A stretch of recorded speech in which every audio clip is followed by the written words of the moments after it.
Hi, I'm Jake. I make RPG supplements and videos about Pathfinder 2, or PF2. I love PF2. This system is awesome. Exemplars are coming out soon! Alright, so covering the rest of Tian Xia everything's, because people have requested it. Covering Inventor. Because I haven't seen anybody covering Inventor, and if they have, great, let me know in the comments. I'm going to cover it. Yes, this is loot, if anybody's wondering. Tian Innovation. Inventors in Tian Xia are a varied and shrewd bunch united in their love of cat hair up my nose. Inventors in Tian Xia are a varied and shrewd bunch united in their love of manipulating gears and cogs. They include tinkerers who reverse engineer clockworks uncovered in the clicking caverns beneath Nagajor and Za Oi, explosive technicians who profit from maritime tensions between Wanshu and Zidao, and martial artists who augment their attacks with the wonders of machinery. Further technological marvels are unearthed from ancient empires as the citizens of Velash'Raj dredge up mysterious silver discs and circuits from the earth, bending these relics to suit their own peculiar needs. A long and storied tradition of gunpowder has fueled many of these innovations, as well as a legacy of imperial scholarship that has allowed upward mobility for the brightest of minds. That means you, Loot. Brightest of minds. Because you're a genius. The exchange of ideas across the continent and to lands even further abroad regularly sees new or perfected technologies appear at a rapid pace. Black market traders in the Golden League and beyond scour the underworld for anything that might give them an edge with their customers, keeping a keen eye on Wangat's iron ships. Isoki slumlords and Kwanlai Tengu dismantle any new devices they find, often creating cheaper and better alternatives to produce in their workshops. I'm just picturing rats and crows going at a machine, tearing it apart.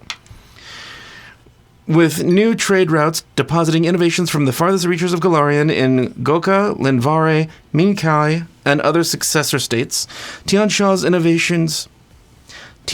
innovators are quickly becoming masters of the world's technology, adding flair completely unique to the Dragon Empires. Inventor Feats! The following feats are available to inventors. That's why they're called Inventor Feats. Why'd you write that? Obviously, even has the inventor tag.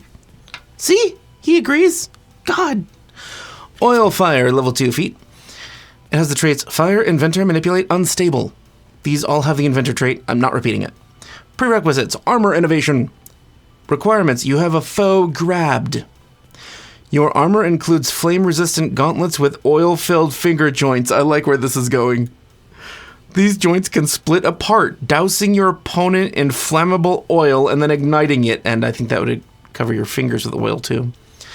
The opponent must attempt a reflex save against your class DC. Critical success, the grab ends. Success, the grab ends and the target takes 1 persistent fire damage.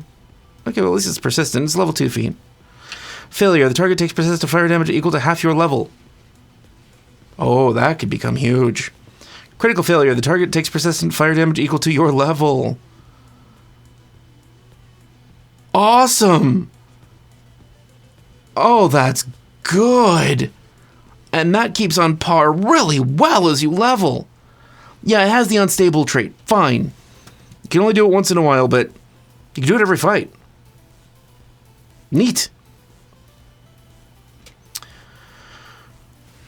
Next feat, level 2, Wukong Extension. 1 action, uncommon, manipulate, unstable. I'm not picking my nose, it's cat hair. It's okay.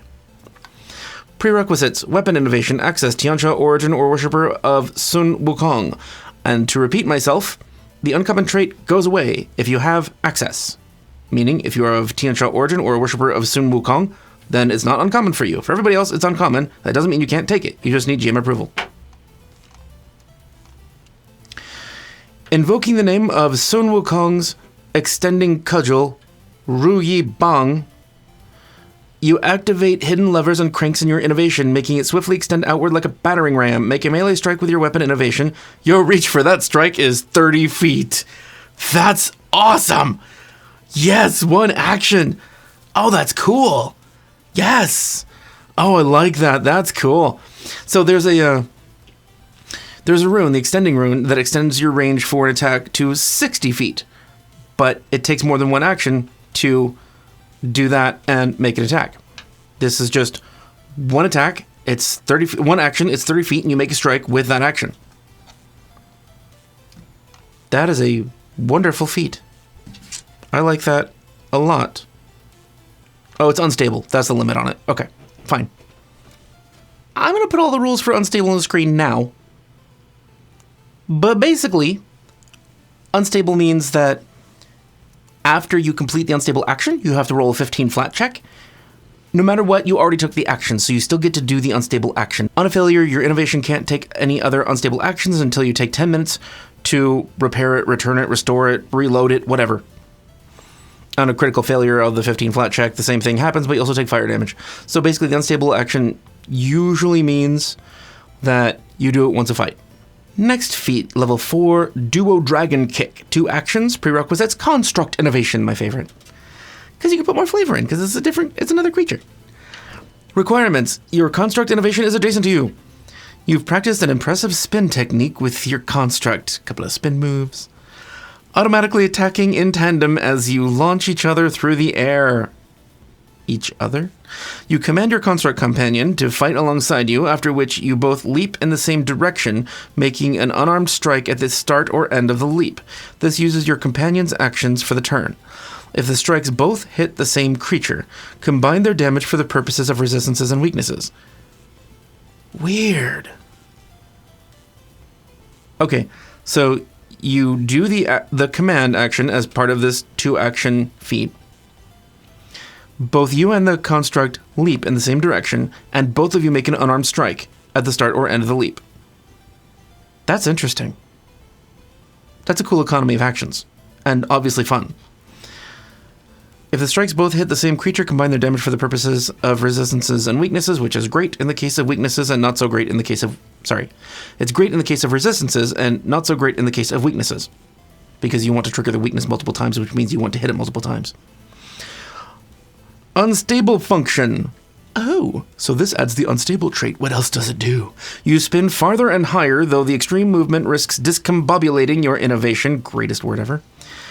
Add the unstable trait to Duo Dragon Kick. Increase the distance of your leaps by 10 feet if horizontal or 5 feet if vertical. Yeah, I'll do that. Oh, that's neat. Otherwise, there's no limit on this. You can do this throughout a fight if you want.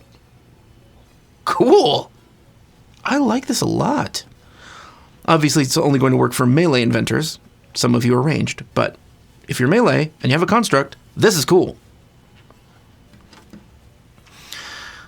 Next Inventor Feat, level 6, Silk Bracelet. 2 actions, uncommon manipulate, prerequisites, armor, construct, or weapon innovation. Is that really a prerequisite? It's an Inventor Feat, whatever. Access Tian Xia origin. Taking inspiration from Desna's image as a giant silk moth in Tian Xia, you've attached a bracelet to your innovation that generates ultra-strong silk strands mixed with venom. That sounds really gross and sticky. You can unleash this substance as part of an attack. Make a melee strike. If it hits, the target takes damage from the strike as normal and must attempt a fortitude save against your class DC with the following effects. Critical success, the target is unaffected. Success, the silk imposes a minus 10-foot status penalty to all the target speeds for 1 round. That's not a great benefit, but this doesn't have the unstable trait, so you can just keep doing this if you want to. Failure. As success, and the target takes an additional 1d4 persistent poison damage. Cool. The poison damage increases to 2d4 at 12th level and 3d4 at 18th level. That's not much poison damage increase. Meh. Critical failure. As failure, and the target is immobilized until the end of your next turn. That's bullshit. This suddenly became good. This is a good feat, because the critical failure is amazing. Special. If your innovation is a minion, it can take this action rather than you. That makes sense. Obviously. Okay. Cool. That's a really neat feat. Immobilized, and you can just keep trying this. That's great. Alright. Next feat, level 6, Zidao Sea Mine Drop. S-E-A, Mine Drop. 2 actions, uncommon, prerequisites, diving armor, access Tian Xia origin. There's a lot of aquatic stuff in the Tian Xia book, so I guess this had to happen. You've rigged your armor innovation with a gizmo that can safely synthesize 2 sea mines a day, holding them in a protected compartment. You must be submerged in water to use this action, and the mines only detonate if they're underwater. This is long. You offload a mine onto an unoccupied square within your reach. The mine is primed to explode when a small or larger creature moves into its square, or when you interact to activate your gizmo's remote detonation button, which explodes a single mine up to 50 feet away. This is fun. As a 1-minute activity, you can hide a mine. Creatures can detect a hidden mine as they would any trap or hazard using your craft DC as the stealth DC. Okay. Which is how traps work, usually. If you don't conceal the mine, its position is obvious. Any creature in a 5-foot emanation around the mine when it detonates takes 3d4 bludgeoning damage and 1d4 piercing damage with a basic reflex save against your class DC. The bludgeoning damage of your mines increases by 1d4 at 8th level and every 2 levels thereafter. Any mines that haven't detonated when you make your daily preparations become inert and harmless. Okay, already that's pretty good and fun. And it has an unstable function too. So what does this do? You push the safety limits of your gizmo, forcing it to synthesize and launch additional sea mines exceeding the daily limit. Add the unstable trait to Zidao's Sea Mine Drop. You create up to 3 additional sea mines that you can immediately deploy in different unoccupied spaces up to 30 feet away. Bear in mind that if you succeed on that DC 15 flat check, you can just keep doing this, launching mines everywhere. This is what hero points are for. Yeah. Okay, that's fun. Next feat, level 8, Guardian Lion Roar. 2 actions, auditory and sonic. Prerequisites, armor, construct, or weapon innovation. Your innovation is augmented with plates shaped to resemble the gaping maws of guardian lions, which you can energize to expel a stream of sonic energy reminiscent of a lion's powerful roar. All creatures in a 20-foot line from your innovation take 2d8 sonic damage with a basic fortitude save against your class DC. Creatures that fail this save become off guard for 1 round. Ooh, neat. The damage from this effect increases by 1d8 at 10th level and every 2 levels thereafter. Okay, that's not too bad. Unstable function. So I guess, as it is, it's just an area effect that doesn't do a lot of damage, but you can just keep doing it, so that's cool. And it also knocks people off guard, which is great. Unstable function. You press concealed switches in the Guardian Lion's plates, extending their reach and power. Add the unstable trait to Guardian Lion Roar. The range of your roar increases to a 60-foot line instead of 20. Creatures that succeed but not critically succeed at their save also become off guard for 1 round. Okay, so it previously was on a fail, they're off guard. Now if they succeed, they're also off guard. On a critical failure, when attempting the flat check for this unstable action, you take sonic damage equal to your level instead of fire damage. Whatever. You're going to take damage anyway. If you critically fail, it doesn't matter if it's sonic or fire, really. Unless you're playing a character that's resistant to fire. I guess you could be doing that. Special. If your innovation is a minion, it can take this action rather than you. Fine. I love that there's so many flexible things here, because, like I said before, I love the construct option. There's a lot of these. Level 10 feet. Something. Okay. JamesKBoots Retaliation. Reaction. It has the traits Uncommon, Fire, Modification, and Unstable. Prerequisites. Armor Innovation. Oh. Access Tian Xia Origin. Trigger, you would take damage. Your armor has a retractable spike-covered shell reminiscent of Huangut's heavily armored JamesKBoots or turtle ships. The shell unfolds across your body, giving you a +4 circumstance bonus to AC and resistance 2 to bludgeoning, piercing, and slashing damage until the end of your next turn. Spiked chains propelled by small bursts of black powder also erupt from the shell, dealing 3d4 piercing damage plus 2 persistent fire damage. Basic reflex save against your class DC to all creatures in a 5-foot emanation. So this pops up when you're about to take damage. So it improves your AC